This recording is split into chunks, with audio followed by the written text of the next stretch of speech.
All right, this comes just about in the nick of time for my advanced classes that are taking a test on simplifying radicals, I mean. And so we're looking at this, and sorry, I started doing this problem and my pen was not working right. So I'm going to try this pen.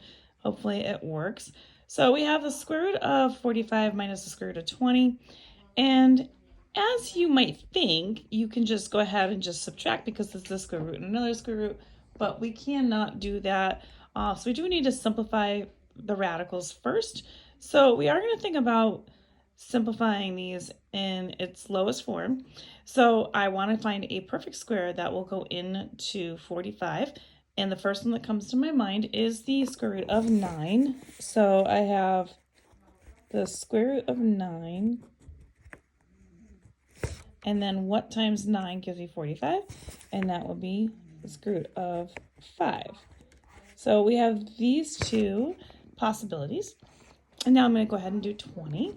And I'm thinking of the only two things I can think of that has a perfect square would be 4 and 5. So the square root of 4, perfect square right there.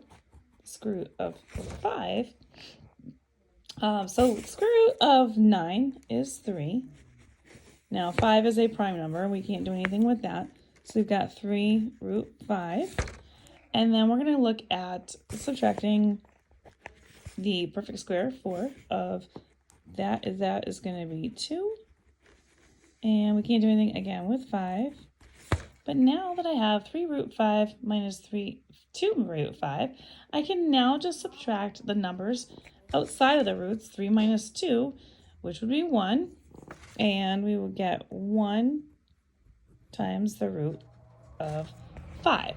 Obviously, we don't need the 1 right there, so our finalized answer would be root 5. If you want more questions like this, find them on my YouTube, my Instagram, and my TikTok at YouWantAlgebra, and these can be found in the radicals and exponents section.